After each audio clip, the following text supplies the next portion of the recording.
अस्सलामुअलैकुम नाज़रीन, programme news views में आपको खुशामदीद कहूँगी। मैं हूँ आपके मेज़बान परवेज़ शाह महमूद। पाकिस्तान तहरीक इंसाफ मुसलसल ईद के बाद के हवाले से एहतजाजी तहरीक की जानिब बढ़ रही है और तैयारियों में तेज़ी भी लाई जा रही है।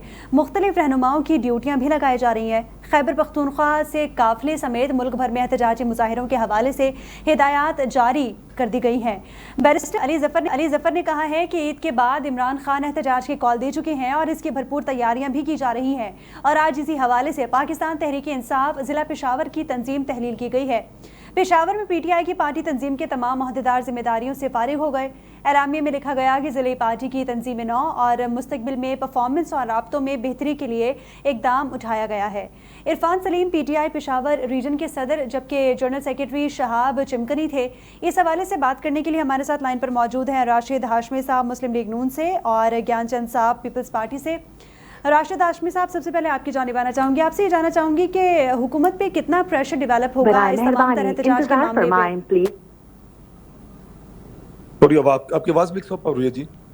जी सर, मैं आपसे ये पूछ रही थी कि जो ये एहतजाज वाले मामलात हैं पीटीआई की जानिब से, कितना प्रेशर डेवलप होगा हुकूमत पे? आप समझते हैं कि हुकूमत प्रेशराइज होगी या फिर उनके फैसले मान सकती है प्रेशर में आके?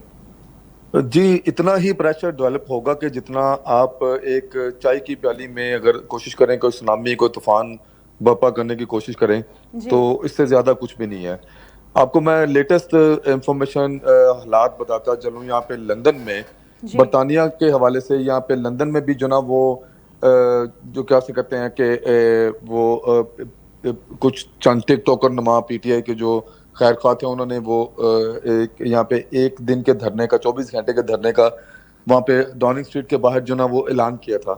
उनके जाके देख लें, मैं विदाउट एनी एग्जेजरेशन बात कर रहा हूँ कि 1 से 1.5 दर्जन का मतलब 12 से 18 का लोग हैं। वो 18 भी मैं थोड़ा सा बेनिफिट ऑफ डाउट के सेंस में बात कर रहा हूँ। इससे ज्यादा लोग वहाँ पे मौजूद नहीं हैं। यानी कि कभी 5-7 होते हैं, कभी 10-12 होते हैं, मैक्सिमम जो ना वो 1.5 दर्जन से ज्यादा वहाँ पे लोग मौजूद नहीं है। वजह सिर्फ ये है पलशा, आप देखें कि पाकिस्तान जो ही जिस तरह ही कोई बेहतरी की तरफ आने की कोशिश करता है इकोनॉमिकली, अब इतना मोराल बुलंद है पाकिस्तान का, स्पेशली इंडिया के बाद वॉर जीतने से। इन लोगों ने, आप लोगों खुद इस चीज के विटनेस हैं कि जहाँ सारा पाकिस्तान अफवाज पाकिस्तान के मतलब मोराल की बुलंदी के लिए वहां पे उनके साथ खड़ा था, हुकूमत के साथ तमाम सियासी जमातें मासवा पीटीआई वो शोल्डर टू शोल्डर खड़ी थी अपने जो फ्रोई और वक्ती सियासी इख्तलाफात को पसे पुश डाल के। मैं सबको सलूट पेश करता हूँ जी मासवा पीटीआई के।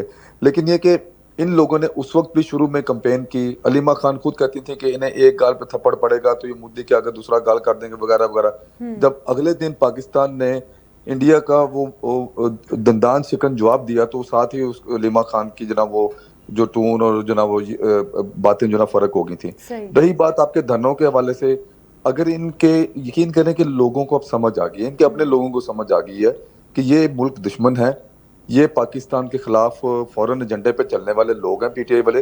अब आप ये अंदाजा करें कि जब वो बुशरा बीबी बाहर थी, जब उन्होंने भी एक वहां पे इस्लामाबाद में कॉल की, उन्होंने 2-2.5 हजार जो अफगानी इकट्ठे किए हुए थे, पाकिस्तानी लोग इनके साथ नहीं निकलते।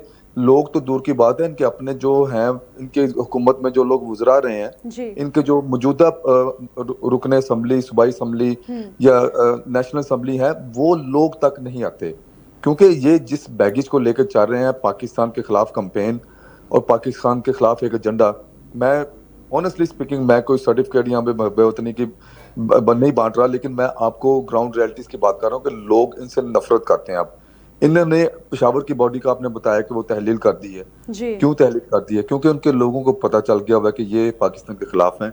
पाकिस्तान के खिलाफ हमेशा मुसलसल एक इनका ट्रैक रिकॉर्ड रहा है कि 2012-13 से जब वो ज़हीरुल इस्लाम और पाशा के टेस्ट ट्यूब बेबी जन्म लिया लाहौर से, इन्होंने मीनार पाकिस्तान से। राशिद साहब, आपसे भी जानना चाहूंगी कि आप जिस हवाले से कह रहे हैं कि उनके स्टेटमेंट्स चेंज होते हैं पीटीआई वालों के, लेकिन वो साथ ही ये भी कहते हैं कि अगर हमें बाहर निकलने दिया जाए तो हम निकलें, लेकिन जब भी हम बाहर निकलते हैं तो हुकूमत की जानिब से हमारी गैर कानूनी गिरफ्तारियाँ बहुत होती हैं। मुस्लिम लीग नून पे बड़ी तनकीद की जाती है पीटीआई की जानिब से, खासतौर पर वज़ीर आला पंजाब मरीम नवाज पर। तो वाकई गैर कानूनी आप लोग गिरफ्तारियाँ करते हैं? देखें जी, जब कोई बंदा अगर काम करेगा, परफॉर्मेंस करेगा, तो उसके बाद तनकीद तो होगी, ये तो एक पढ़ी लिखी बात है। तनकीद उस्मान बुज़दार पे इस वजह से नहीं होती थी कि उसकी परफॉर्मेंस नहीं थी। और जहाँ तक गिरफ्तारियों की बात है, और ये कह रहे हैं कि गैर कानूनी गिरफ्तारियां हैं। अब ये जो वहाँ पे डंडों के ऊपर पतलूने लटकाने वाले, जना हाउस के ऊपर हमले करने वाले, किला बाला साहब पे हमले करने वाले, वो जो जंगी जहाज के मॉडल, और जो वहाँ पे वो जो एयर बेसिस की दीवारें गिराने वाले, और जिसके अगले दिन उसी एयर बेस के ऊपर जो है मुल्क दुश्मनों ने हमला कर दिया था, वो दहशत गर्दों ने।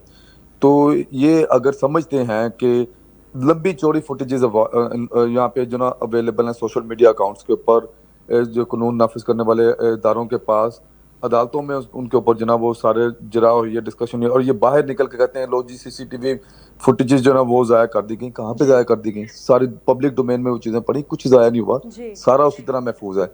एक बंदे के अकाउंट से अगर एक कुछ सीसीटीवी या किसी ने अगर अकाउंट से चीज आपने सेव की है वो डिलीट हो जाए, तो सोशल मीडिया के ऊपर तो वाफिर मिकदार में पड़ी हैं। और वो चीजें अब आप देखें, ये जो ना वो, चूंकि अब इन्हें पता है कि जो 9 मई के मुजरमान हैं उनको बतदरीज जो है जिस तरह उनको जुराइम साबित होते जा रहे हैं, उनको जो है वो जो सजाएं देने का अमल शुरू है। तो अब ये चीखों पुकार जो ना सिर्फ इसी आखिरी कोशिश यही है कि किसी तरीके से जो ना वो उसको रोका जा सके, जो कि रुकने वाली नहीं है। कानून जो है वो अपना रास्ता लेता है और लेके रहेगा, इसमें कोई दूसरी राय नहीं है। ये बात करते हैं कि जी हमारे साथ मुज़ाकरात नहीं कर रहे, यकीन करें कि 4 दिन पहले जो अलीमा खान की जो पूरे मीडिया ने जो क्लिप्स दिखाए हैं, फुटेजेस वगैरह दिखाए हैं, सॉरी, तो वो आप देख लें कि वो नाक से लकीरें निकाल के वो एनआरओ मांगने की बातें कर रही थी। आप बताएं तो सही, आना कहाँ पे हमने, हम किससे बात करें, क्या छोड़ें ताकि हमें पता चले कि इमरान खान को छोड़। ये इस लेवल तक ये ना डेस्परेट हो चुके हैं, क्योंकि इन्हें पता है कि उसकी सजा जो है वो नौश्ता दीवार है, उसके ऊपर कोई दूसरी राय नहीं है। मैं कोई पेशेंट गोई नहीं कर रहा, मैं based upon available evidence and बतौर स्टूडेंट ऑफ जो वो लॉ वो एक बात कर रहा हूँ कि नजर आ रहा है कि इन लोगों ने जो जुराइम किए हैं ये उसमें बुक होने जा रहे हैं। सिर्फ इमरान खान नहीं, इनकी जो टॉप टियर की जो लीडरशिप है, जो कि उस पूरी कॉन्स्पिरेसी में जो कि वहाँ पे राशिद साहब आपकी शामिल थी, वो सारी की सारी बुक होने जा रही है। आपका मौक़िफ़ आ चुका है, ज्ञानचंद साहब की जानिब बढ़ेंगे। ज्ञान साहब, आपसे ये जानना चाहूँगी कि इस वक्त मुख्तलिफ चीज़ें सामने आ रही हैं, खान साहब की रिहाई के हवाले से भी काफ़ी बातें सामने आ रही हैं।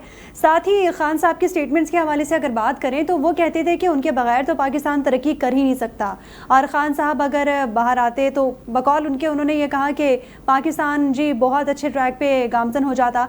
लेकिन साथ ही अगर बात करें, बिलावल भुट्टो साहब इस वक्त पाकिस्तान का इमेज उजागर करने के लिए आलमी सतह पर दौरे भी कर रहे हैं और पाकिस्तान का इमेज बड़े अच्छे तरीके से उजागर भी कर रहे हैं। क्या कहेंगे इस हवाले से? क्या वाकई खान साहब के बगैर पाकिस्तान तरक्की कर रहा है अच्छे से? मैं समझता हूँ कि खान साहब के इक़्तिदार से बाहर जाने से पाकिस्तान के लोगों को एक नाहल हुक्मरान से जो है वो आज़ादी मिली। जी। इमरान खान ने क्या किया? इमरान खान को जब गवर्नमेंट में आए तो क्या हालात थे और जब गए तो क्या हालात थे। ये तो एक मुआशी महाज पे या गवर्नेंस के महाज पे बात करते हैं, लेकिन अखलाकियात, जो सियासी अखलाकियात उसको किस तरह से उन्होंने तबाह किया। अभी भी जो इनका चल रहा है वो डेमोक्रेसी के लिए थोड़ी चल रहा है। ये तो कहते हैं कि एस्टेब्लिशमेंट आए, हमारे मामलात में वो इंटरफेयर करे ताकि हम लाडले बनकर इक़्तिदार में आ जाए। अब जो एहतजाज की बातें कर रहे हैं, एहतजाज इनके बस की बात है। ये इनसे वो क्या कहते हैं कि ना खंजर उठेगा ना तलवार चलेगी, ये बाजू मेरे आज। पहले भी 1-2 दफा ये आए हैं, कहते हैं कि हमारी गिरफ्तारियां होती हैं। क्या आप गवर्नमेंट के पूरे निजाम को दरहम बरहम करने निकलेंगे, आपको गिरफ्तारियां भी होंगी, आपको को रोकने की कोशिश भी की जाएगी। लोग हम पीपल्स पार्टी के में बात करूं, MRD की तहरीक से भी गुजर कर हम आए हैं। हर वक्त में हमारी लीडरशिप से लेकर जेल तो यूं समझे कि सियासी लोगों में अगर जेलों में रहे हैं तो सबसे ज्यादा तो पीपल्स पार्टी वाले रहे हैं, लेकिन फिर भी वो डेमोक्रेसी के साथ खड़े रहे हैं, मुल्क के मफादात और मुल्क की सालमियत के साथ रहे हैं। ये लोग क्या कर रहे हैं? ये लोग तो दुश्मन जब महाजों पे खड़ा हमला कर रहा है उस वक्त तक ये तो अपने उस नशे में है कि भाई हमें इमरान को निकालो और वजीर आज़म की बनाओ जी। इसके अलावा हमें कोई चीज कबूल नहीं है। ये इतने ये क्या मैं कहूँ उसके फाशिज्म की तरफ बढ़ गए हैं, शाउस्ट बन गए हैं कि उनको बाकी चीजें नजर ही नहीं आ रही हैं। तो इस मुल्क को आगे ले जाने की जिम्मेदारी इस मुल्क के मोहब्बत लोगों ने उठाई हुई है, और बिलावल भुट्टो यकीनन एक मोहब्बे वतन लीडर है, वो स्टेट्समैन है, वो हालात के साथ अपने मुखालफिन के साथ भी बैठ जाता है। सियासत में सियासत करते हैं, मुखालफत भी होती है, लेकिन एक दूसरे को जब मुल्की मफाद आता है तो एक दूसरे से कोऑपरेट भी किया जाता है। जिस तरह से अब एक मुख्तलिफ पॉलिटिकल पार्टीज भी एक चैलेंजिंग दौर में, जब मुल्क को मुआशी बहरान थे, जब मुल्क में पॉलिटिकल बहरान था, जब मुल्क में दहशतगर्दी जो उरूज पे थी, जब ये हमारे जो दुश्मन मुल्क है उनके इरादे हमें तो नजर नहीं आ रहे थे, लेकिन ये जो खिचड़ी पच रही थी, वो जो इंडियन सोच रहे थे, हमारे इदारों को तो पता था कि भाई इंडियन क्या प्लान कर रहे हैं, तो वो किसी ना किसी टाइम पे जाहिर होना है। जैसे कश्मीर की जो स्टेटस है उन्होंने चेंज किया, वो भी तो हमला तो पाकिस्तान के उस नैरेटिव का था, पाकिस्तान के मौक़िफ़ पे हमला था, और पाकिस्तान के एक हिस्से को अपनी स्टेट का हिस्सा बनाने का था। फिर पानी का इशू आ गया कि भाई हम पानी बंद कर देंगे, ये क्या पाकिस्तान का इशू नहीं है? तो इन इशूज पे बिलावल ने पॉलिटिक्स नहीं की, बिलावल ने खुलकर बोला। बिलावल वाहिद लीडर है जिन्होंने कहा कि बुचर ऑफ गुजरात जो है वो हमारे मुल्क पे हमला करना चाहता है। वो सिर्फ बुचर ऑफ गुजरात नहीं है, बुचर ऑफ कश्मीर भी है, बुचर ऑफ लोअर कास्ट भी है, और बाकी अकलियत उनको भी वो कतलाम और उसमें मुलवस रहा है। तो इस तरह से तो किसी ने खुलकर बात तो नहीं की।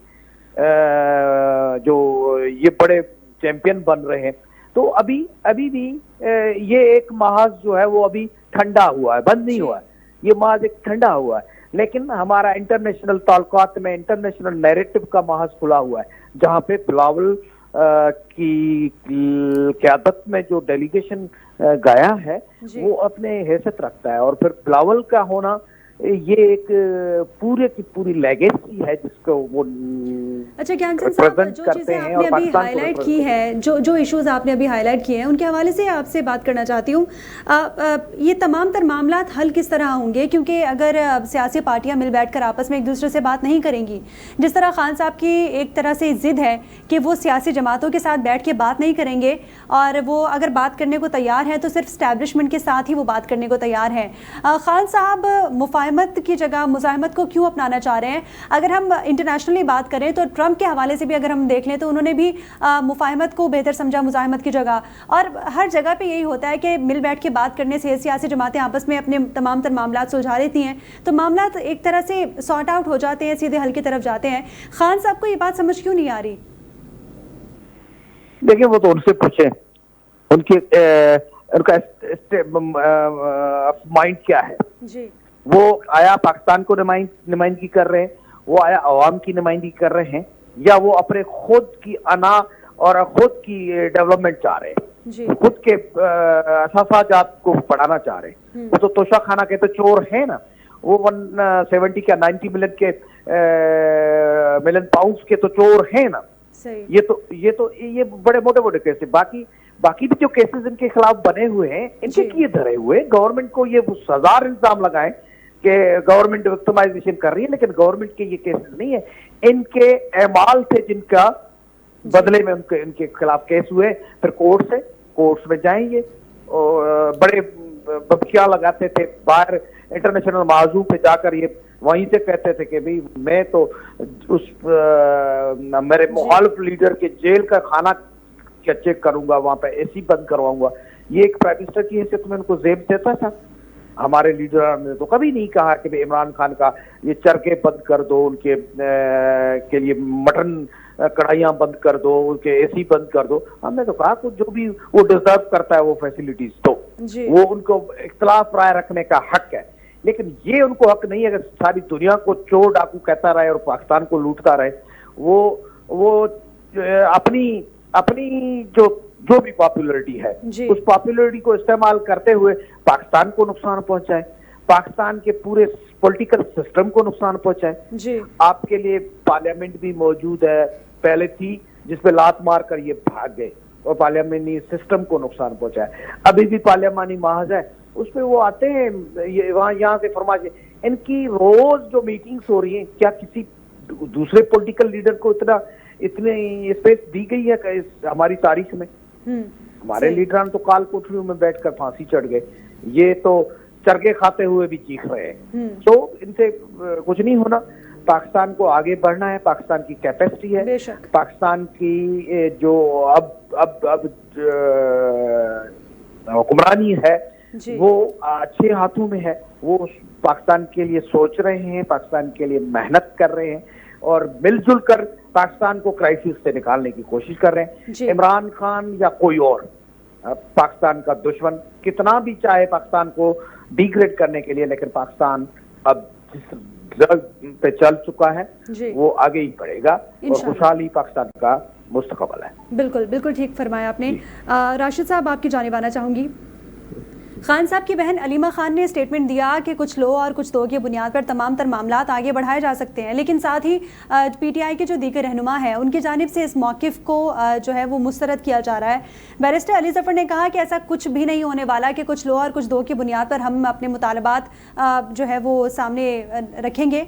उन्होंने कहा कि ऐसा कुछ नहीं होने वाला, बात होगी तो सिर्फ स्टैब्लिशमेंट से ही होगी और ये फैसला बानी पीटीआई का है।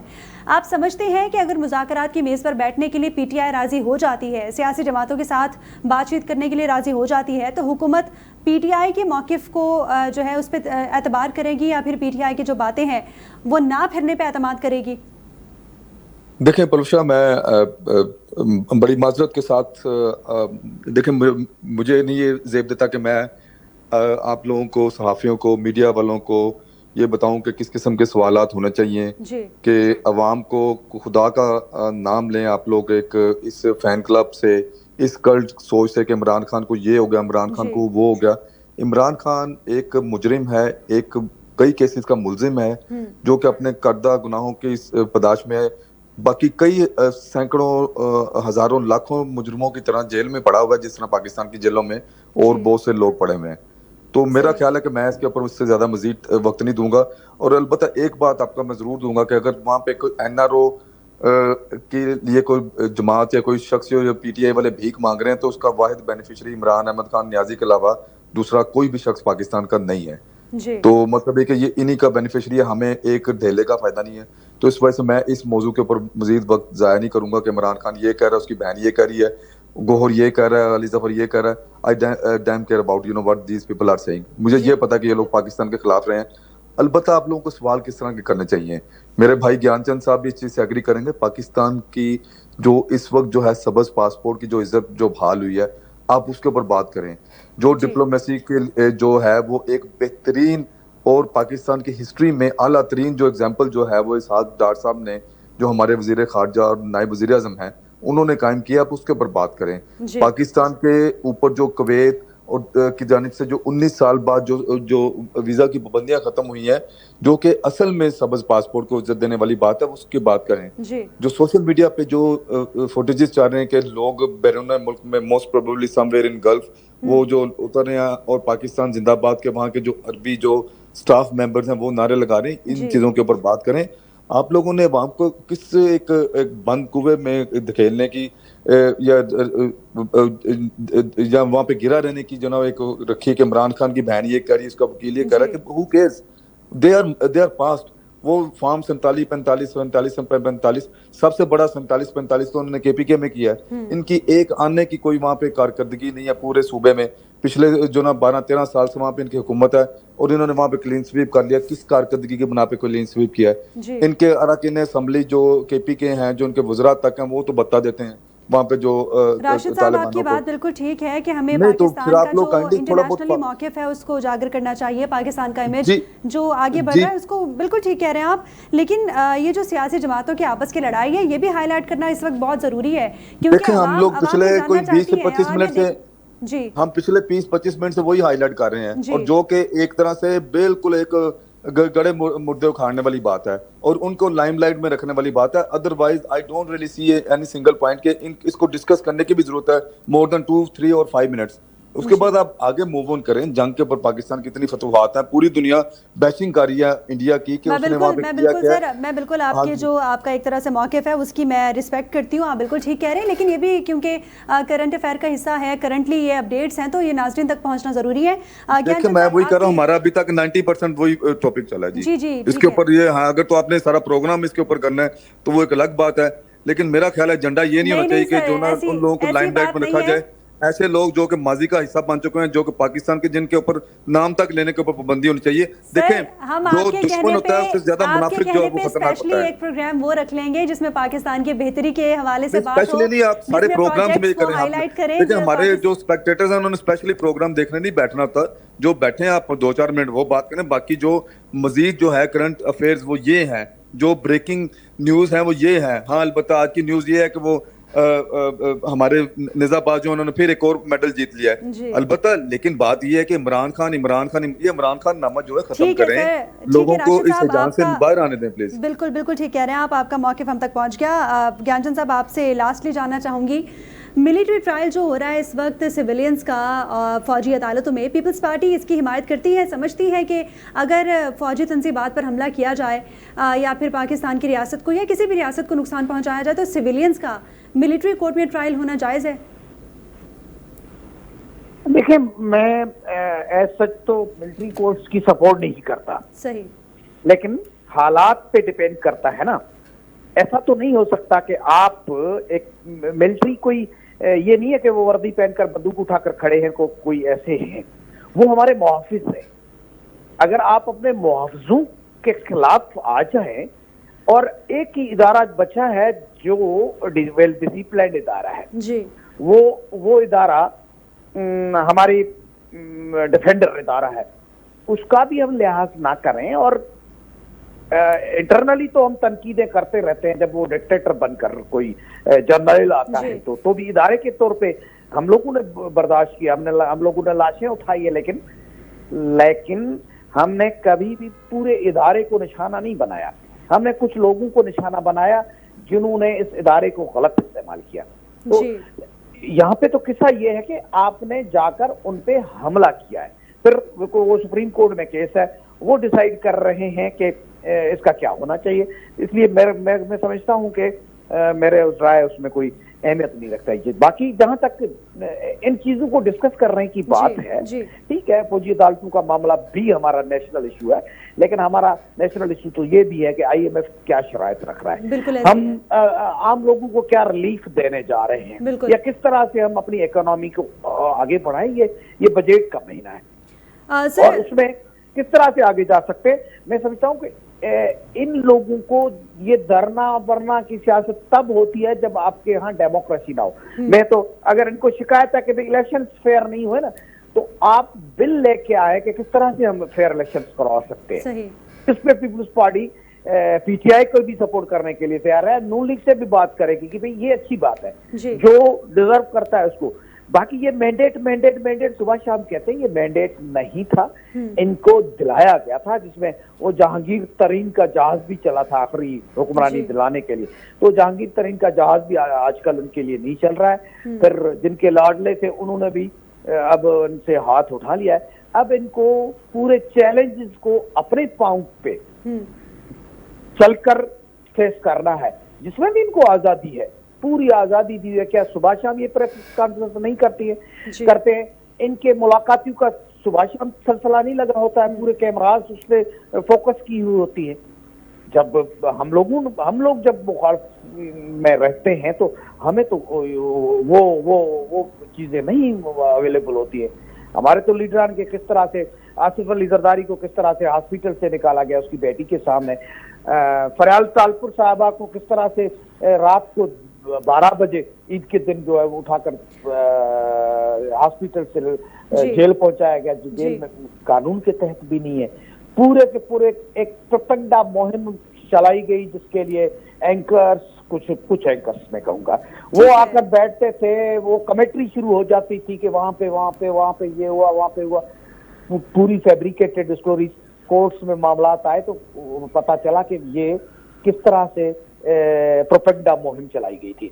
ये अगर कहते हैं प्रोपेगेंडा मुहिम हमारे इनके खिलाफ, तो कोई नहीं चल रही है, इनके फेवर में प्रोपेगेंडा चल रही है। तो हम, मेरे ख्याल में हमें नेशनल इश्यूज पे जाना चाहिए। ये फितना फसाद का वक्त नहीं है। एक तरफ हमारे माजू पे हमारा दुश्मन खड़ा है, दूसरी तरफ दहशतगर्दी हमारे इंटरनल जड़ें पकड़ चुकी है, और मौशत में हम तबाही, दुश्मन का जिक्र हो ही गया तो एक लास्टली एक और सवाल आपसे ऐड करना चाहूँगी। जब हमने देखा पाक भारत जंग हुई तो पीपल्स पार्टी ने हुकूमत का भरपूर साथ दिया। सिर्फ पीपल्स पार्टी नहीं, तमाम सियासी जमातें, पाकिस्तान की पूरी आवाम जो है वो हुकूमत के साथ और हमारी पाक फौज के साथ स्टैंड करते हुए नजर आई। पीपल्स पार्टी ने हुकूमत का 2015-16 के धरनों में भी साथ दिया। आप समझते हैं कि अब अगर हुकूमत पर एहतजाजी प्रेशर डेवलप होता है तो पीपल्स पार्टी तब भी स्टैंड करेगी हुकूमत के साथ? देखिए, हमने हुकूमत को सपोर्ट इसलिए किया है कि मुल्क की हालात में जरूरत थी कि हम मुखालिफिन आपस में बैठ जाए, हुकूमत बन जाए और हम साथ बैठकर इसको पाकिस्तान को क्राइसिस से निकालें। और हम हुकूमत में शामिल इसलिए नहीं है कि हमारा मंशूर अलग है, हमारी एजेंडा, जो पॉलिटिकल एजेंडा अलग है। ये अपने नून लीग वाले या बाकी हमारे साथी जो अपनी पॉलिटिक्स करते हैं, हम अपनी पॉलिटिक्स कर रहे हैं। लेकिन इन हालात में सिर्फ और सिर्फ हम उस एक रेड लाइन निकाल कर खड़े हो जाए, जिस तरह से पीटीआई वालों ने किया हुआ है, तो इस मुल्क को ही नुकसान हो रहा था। तो ये है ना कि आप इसे स्प्रेडशीट है। पीटीआई वाले क्या कर रहे हैं? पीटीआई वाले के सवाए बाकी तो सब पॉलिटिकल पार्टी से एक दूसरे से बात कर रही हैं। सही। ये भी पार्लियामेंट में जो इनके कुछ अच्छे लोग हैं वो बैठ जाते हैं, बातें करते हैं, बातें करके जब अडियाला जेल पहुंचते हैं तो वहां से नो आता है। सही। इस तरह से तो इसको सियासत नहीं कहते, इसको मनमानी, इसको अना कहते हैं। तो अनापरस्ती मुल्की मामलात में नहीं चलती है। मुल्की मामलात पे बड़ी दिल से एक दूसरे से कोऑपरेट करना पड़ता है, अपने मुखालफिन का आवाज भी सुनना पड़ता है, और मुखालफिन के जो तजावीज है उनको गौर करके अगर एग्री या डिसएग्री होना, यही सियासत है। अगर इनकी सियासत ये है कि मैं जो कहूँ वो करो तो ठीक है, वरना कुछ नहीं है, तो इस तरह की सियासत की पाकिस्तान के कॉन्स्टिट्यूशन के अंदर, पाकिस्तान की सोसाइटी के अंदर, और अब जमहूरियत जड़ें पकड़ने लगी है, तो उसमें भी कोई गुंजाइश नहीं है। Democracy is the name of dialogue, और कोई भी इश्यूज है तो उस पर आपको डायलॉग करना पड़ेगा। और डायलॉग के हमेशा डायलॉग जब होता है, ग्राउंड डायलॉग भी हो सकता है, उसके नतायज अच्छे ही निकलते हैं। डायलॉग के कभी भी बुरे नतायज नहीं निकलते। तो इनको अल्लाह अकल देगा। आप भी समझाइएगा, ये कोई प्रोग्राम इसमें भी कर रहे हैं कि भाई आपकी अनापस्थिति की वजह से हमारे पूरे पॉलिटिकल सिस्टम को नुकसान हो रहा है, हमारी इकोनॉमी को नुकसान हो रहा है, हमारे दुश्मन खुश हो रहे हैं। इसलिए इनको भी समझाने के लिए एक प्रोग्राम रख लेंगी, तो मेरा ख्याल है ये बिल्कुल सर, बिल्कुल आप ठीक कह रहे हैं। इस पे भी लाजमी एक प्रोग्राम करेंगे और डिटेल्ड प्रोग्राम करेंगे। बहुत शुक्रिया ज्ञानचंद साहब और राशिद हाशमी साहब, आप दोनों मौजूद मेहमानों का। आप दोनों ने अपना कीमती वक्त दिया और अपनी कीमती आरा से नाज़रीन को आगाह किया। नाज़रीन, जिस तरह एक बार फिर से ये कहा जाए हुकूमत पर एहतजाजी प्रेशर डेवलप होने का इम्कान है, और पीपल्स पार्टी का ये मौक़िफ़ है कि अगर मुल्क की बका के लिए ज़रूरी हुआ तो हम हुकूमत के साथ स्टैंड करेंगे। और साथ ही पीपल्स पार्टी का ये भी मौक़िफ़ है कि अगर हमें ये लगा कि पीटीआई अपनी जगह पे बिल्कुल ठीक मुतालबात करिए तो हो सकता है हम पीटीआई के साथ स्टैंड करें। अब देखना ये होगा कि पीटीआई क्या मज़ीद इक़दाम करती है हुकूमत को अंडर प्रेशर लाने के लिए, और अगर पीटीआई की जानिब से वाकई हुकूमत प्रेशर में आती है तो पीपल्स पार्टी किसके साथ स्टैंड करने वाली है। इसी के साथ ही प्रोग्राम का वक्त अपने इख्तिताम को पहुंचा। मुझे और मेरी पूरी टीम को इजाज़त दीजिए। अल्लाह हाफ़िज़।